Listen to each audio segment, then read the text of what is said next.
आज आपण गुढीपाडव्यानिमित्त मावा आणि खोबऱ्याची करंजी दाखवणार आहोत। करंजी खूप सोप्या पद्धतीने दाखवली आहे आणि करंजी महिनाभर कशी टिकेल यासाठी काही टिप्स दिल्या आहेत। त्यामुळे व्हिडिओ पूर्ण बघा आणि चॅनलला लाईक, शेअर आणि सबस्क्राइब करा। किचन गप्पा गोष्टीमध्ये आपले स्वागत आहे। चला तर आपण रेसिपीला सुरुवात करूया। करंजीसाठी लागणारे आपले साहित्य: काजू, बदाम, चारोळी, जायफळ, पिस्ता, वेलची पावडर, 500 ग्रॅम मैदा घेतलेला आहे मी, म्हणजे अर्धा किलो। बारीक रवा घेतलेला आहे छोट्या वाटीभर। 300 ग्रॅम खोबऱ्याचा खीस, छोट्या वाटी भरून तूप, पिठी साखर घेतलेली आहे 300 ग्रॅम आणि हा आपला मावा वाटीभर छोट्या। तर मी करंजासाठी मैदा मळून घेते आधी।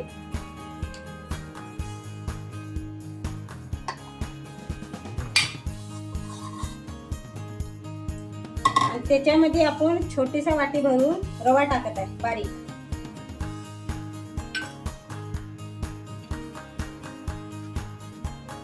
असा याला मिक्स करून घ्यायचा। मी कढई गरम केलेली आहे, त्याच्यामध्ये मी 2 चम्मच तूप घालते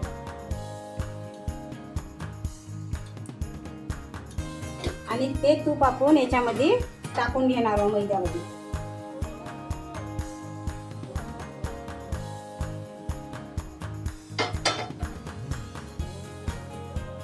तर याला मिक्स करून घेते। असं थोडं चिमूट भरून मीठ टाकते याच्यात। कोणत्याही गोडाच्या पदार्थात मीठ टाकल्याने जरा चव वाढते।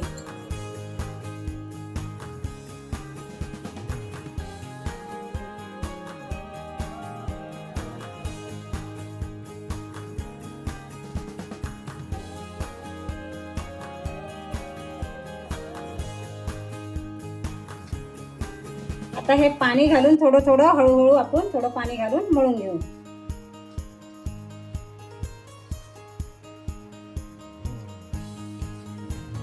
कणकीसारखाच गोळा तयार करून घ्यायचा आहे आपल्याला हा। पण आधीच पातळ नाही करायचा, जरा घट्टसरच ठेवायचा, म्हणजे आपल्या सारणाची तयारी होतपर्यंत तो गोळा जरा सैलसर होणार। बघा मी असा मैद्याचा गोळा मळून घेतलेला आहे ह्या पद्धतीने। आता याला आपण बाउल मध्ये ठेवून देऊया। आपली सारणची तयारी होतोवर हे छान मुरल्या जाणार आहे।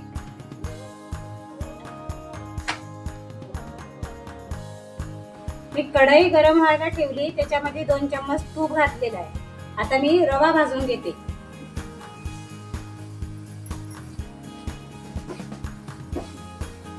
बारीक आचेवरच भाजून घ्यायचा रवा, छान छान गोल्डन ब्राऊन करायचा त्याला।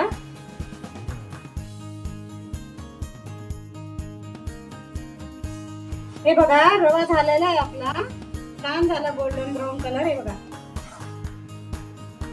असाच पाहिजे आहे सारणासाठी आपल्याला करंजाच्या। आता हे मी काढून घेणार आहे आणि खोबऱ्याचा किस घेणार आहे भाजायला।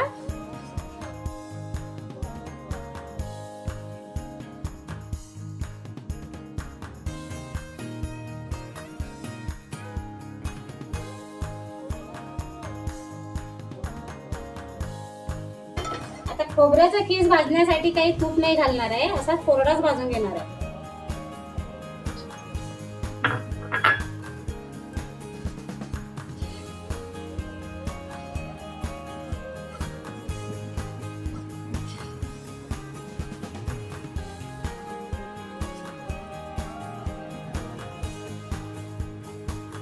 कारण खोबऱ्याचं किसात जर आपण ते तूप टाकलं ना तर ते आणखी म्हणजे ओलसरपणा निर्माण होणार। ते आपल्याला सुकून घ्यायचं आहे खोबऱ्याचा ओलसरपणा। आणि खोबरं भाजल्याने काय होतं, आपली करंजी जास्त दिवस टिकल्या जाते। खोबरं जर नाही भाजलं तर मग करंजी लवकर जास्त दिवस टिकत नाही, लवकर खराब होते, वास येतो त्याचा। म्हणून खोबरं छान परतून घ्यायचं। हे बघा झालं आपलं खोबरं भाजणं। हे बघा छान कलर आला। मगांच्या कलर मध्ये आणि आत्ताच्या कलर मधला फरक बघा तुम्ही। हीच टीप एक लक्षात ठेवा, खोबरं जर टाकत असाल करंजीमध्ये तर खोबरं ह्या प्रकारे भाजून घ्या। महिनाभर सुद्धा करंजी टिकणार, अजिबात करंजी खराब होणार नाही की बुरशी चढणार नाही। तर मी मावा घेते गरम करून, थोडा परतून घेते त्याला जरा.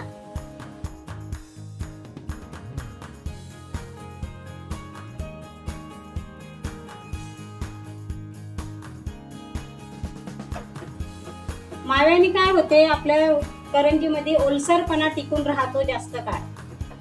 आपलं हे सारण जे असते ना, आपण रवा टाकतो, खोबऱ्याचा टेस्ट टाकतो, तर जरा सुक्क सुक्क वाटते ना आपली करंजी. आणि हे जर मावा जर आपण थोडा घातला त्याच्यामध्ये, तो ओलसरपणा राहतो त्या करंजीमध्ये. पण याला ढवळतच राहायचं सतत असं, नाहीतर तळाला लागू शकते हे. आणि गॅस बारीकच ठेवायचा मावा परतताना. झाला, मी गॅस बंद करते आता. हे बघा, आपलं करंजीचं सारण जे मी भाजलेलं होतं ना सगळं, ते झालं गार. आता मी याच्यामध्ये आता ड्रायफ्रुट्स टाकून घेणार आहे सगळे मगाशी केलेले. त्याला जरा क्रश केलेला आहे मी, हे टाकून घेणार आहे. आणि आपली पिठी साखर.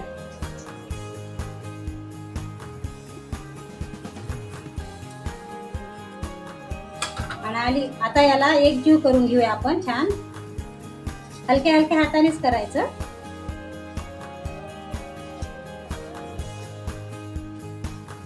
याच्यात मनुके नाही टाकायचे, कारण मनुके काय आहे, आपण तेलात तळतो ना आपण आपले करंज्या, मनुके फुलतात आणि ते आपली करंजी फुटण्याची भीती असते, म्हणून मनुके नाही टाकायचे याच्यात. बाकी सगळे सुकामेवा टाकले तरी चालतं. आणि मी साखर एवढी घेतलेली आहे, तुम्ही तुमच्या चवीनुसार घ्या, कमी जास्त. छान सारण तयार झालं आपलं. आपल्या माव्यामुळे छान ओलसरपणा आलेला आहे.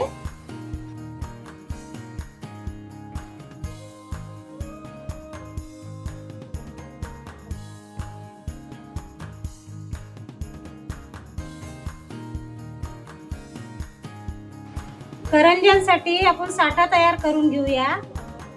मैदा घेतला मी आणि याच्यामध्ये तूप घालून घेणार आहे. मैद्याच्या ऐवजी तुम्ही कॉर्नफ्लॉवर पण घेऊ शकता, मी मैदा घेतला. असं छान त्याला एकजीव करून टाकायचा, चांगला फेटायचा त्याला.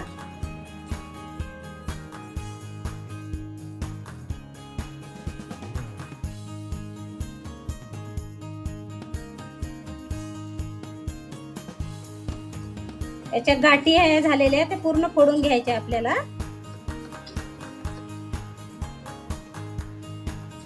बघा असा केला.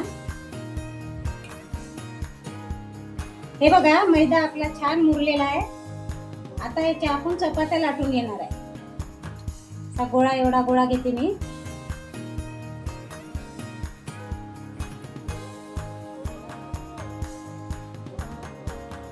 हे पीठ कडक नाही येऊ म्हणून याच्यावर झाकण ठेवते.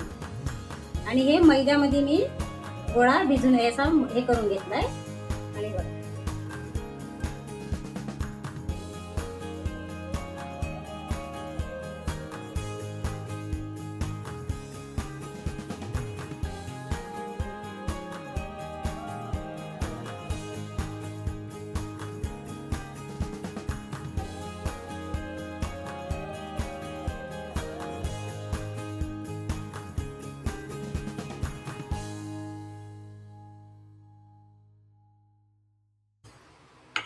एवढी पातळ केली आहे मी.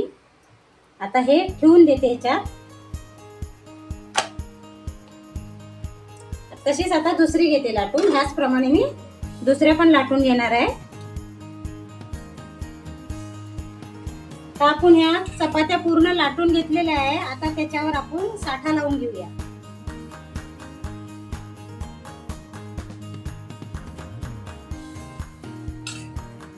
असं पूर्ण काठापर्यंत लावून घ्यायचा.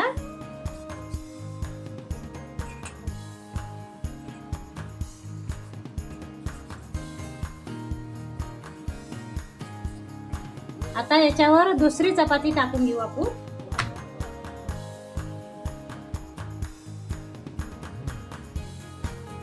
याच्यावर पण ह्याच प्रमाणे लावून घेऊ.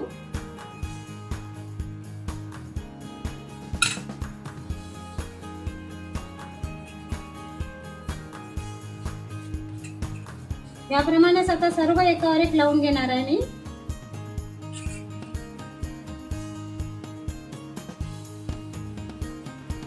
याचा आपण मोठा रोल करून घेऊया. मी पूर्ण चपात्या 5 केल्या, त्या 5ही चपात्या एकावर एक लावलेल्या आहे. आता याचे छान असं दाबून दाबून आतमध्ये दाबून दाबून असं रोल करायचं. कुठेही मोड पडू द्यायची नाही. असं छान हलक्या हलक्या हाताने मस्तपैकी असं करायचं.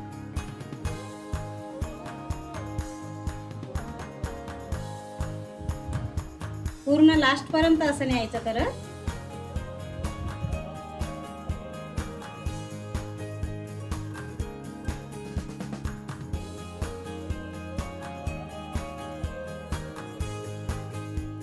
आणि हा भाग याला असा चिटकून द्यायचा.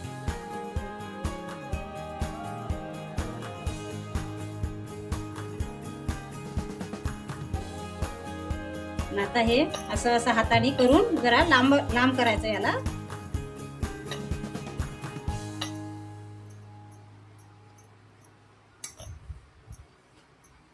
आणि याचे आपल्याला 2 भाग करून घ्यायचे आहे. हे भाग याच्यात ठेवला. आता हे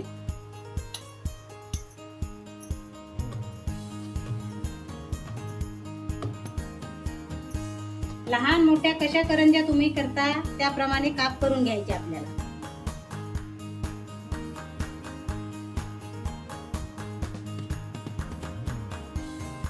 मी असे केलेले आहे. तुम्ही याच्यापेक्षा पण लहान करू शकता करंजी जर लहान करत असाल तर. हे एका बाउल मध्ये झाकून ठेवायचे. याला हवा नाही लागू द्यायची.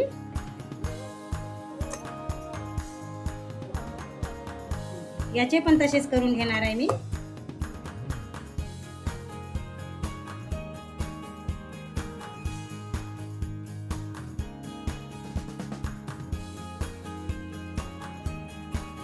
हे बघा मी एक गोळा घेतलेला आहे. आता हा लाटून घेते मी. आपण असं करायचं याला. आता हे थोडा मैदा लावते आणि हलक्या हलक्या हातानेच आपल्याला लाटायचं आहे. पारी तयार करून घ्यायची.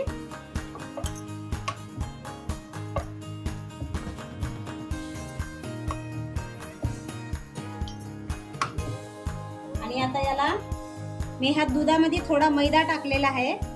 म्हणजे हे आपले करंजी जे आहे ना ते फुटणार नाही, बाहेर निघणार नाही त्याचं सारण. असं दूध लावून घ्यायचं याला. म्हणजे एकमेकाला छान चिटकल्या जाणार आहे. आता हे पारी मी हातात घेते अशी. आपण बिना साच्यानेच करत आहे हे करंज्या. कमी जास्त पाहिजे तसं भरू शकता तुम्ही. आता हे असं जोडून घ्यायचं.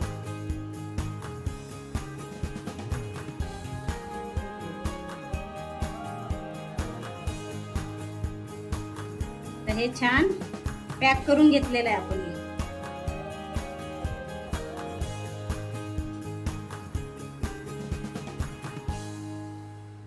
आपली अशी साधी पण आपण ठेवू शकतो. हे करंजी झाली आपली करंजी तयार. हे बघा आपण एक साधी करंजी केलेली आहे. आता एका याला आपण डिझाईन काढायची असेल तर आपल्या ह्या चम्मचने आपण डिझाईन अशी काढू शकतो. अशी अशी बघा. दिसायला पण छान दिसते आणि पूर्णपणे पॅक होते इथे. बघा किती छान दिसते. आणि ही साधी. तर ह्याच प्रमाणे मी सर्व करंज्या करून घेणार आहे. हे बघा करंज्या भरून ठेवल्या आहे मी. आता एक एक तळणार. गॅसवर मी तेल पण तापवायला ठेवलं आणि आपलं तेल पण तापलेलं आहे. करंज्याला जास्त गरम तेल नको आहे, जरा मीडियमच तेल पाहिजे.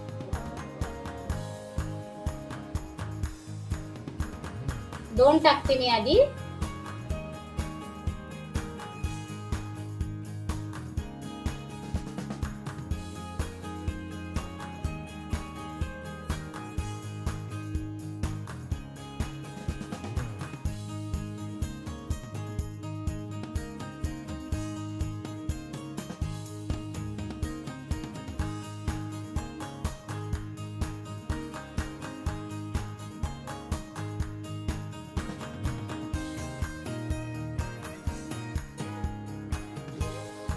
छान होऊ द्यायचं, याला ब्राऊन कलर येऊ द्यायचा.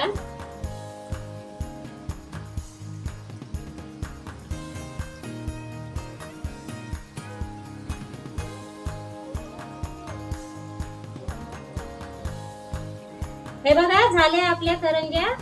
बघा छान गोल्डन ब्राऊन झाले बघा. आता हे मी काढून घेणार आहे.